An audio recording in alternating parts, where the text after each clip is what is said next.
When I was 17, I was diagnosed with psoriatic arthritis, which is psoriasis of the skin and psoriasis of the bones.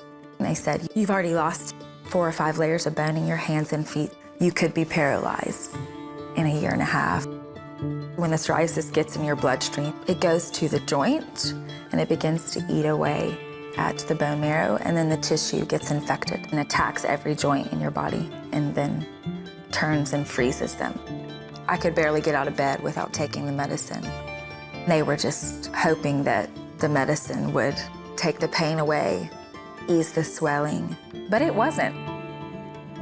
It was a Friday that I just really wanted to go to church.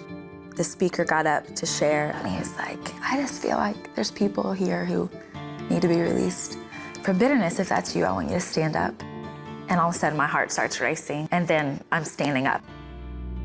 Many moments of my life just really began flashing through my mind. It was rejection. It was stuff that I had carried for my family. And I just start hearing the Lord speak to me. And the first thing he said was, Melissa, what are you doing? I've given you the authority and the courage to stand up and fight against this thing. Why are you laying down and dying in it? After that, I threw away all my medicine and I went on a 30-day fast and was radically healed. The first time I met Melissa, I remember thinking to myself, whoever that is and the way she loves God, I want to know her. We got married in 2000, and then a year after that, we got pregnant with Cadence. And then a year after that is when everything came back pretty intensely. Within about a year, 70 to 80% of my body was covered in psoriasis. Any little thing that a normal person would do, like open a jar, all those little things that you used your hands for were constant chronic pain. Everything that a mom needs to do, just to be able to hold them, to lift them, to run, to play, was pretty much impossible.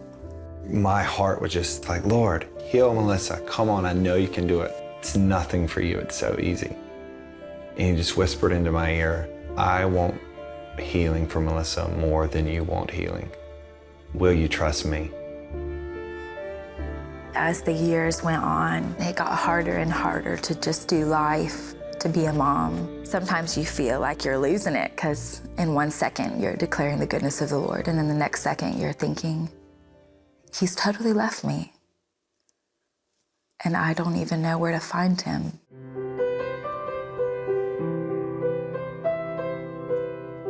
I made choice after choice after choice. I'm not gonna get bitter.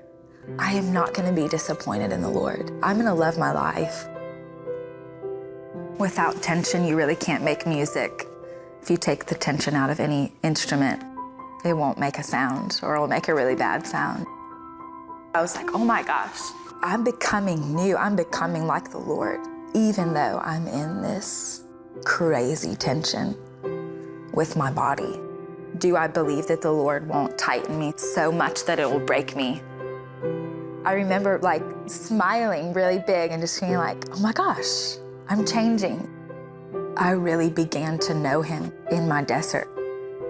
That's where he proved his love to me. We literally watched songs chase away the lies. Even in the tension of her not being healed, music was made, and the songs that she wrote, I know, chased away the fears. Whisper my name, so only I can hear. What I wanted was for another supernatural healing. Call to my heart, chase away my fears. I hadn't been on medicine since I was 17 because it did so much damage. But the Lord was asking me to let go of all my expectation. He's like, I'm gonna honor your heart. I see the faith and the hope and the belief inside of you.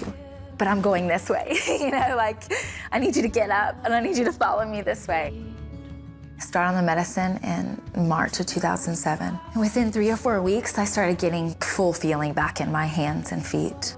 I remember the first day I walked up the steps and it didn't hurt to get Haven, pulling her out of the crib.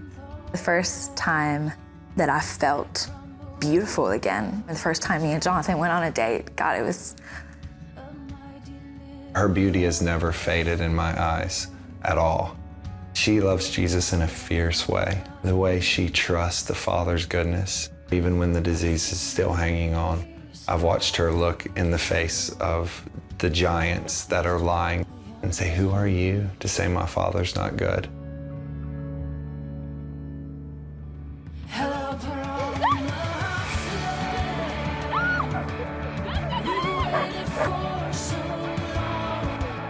A lot of people look at it like, but you're not healed. And I'm like, you don't understand.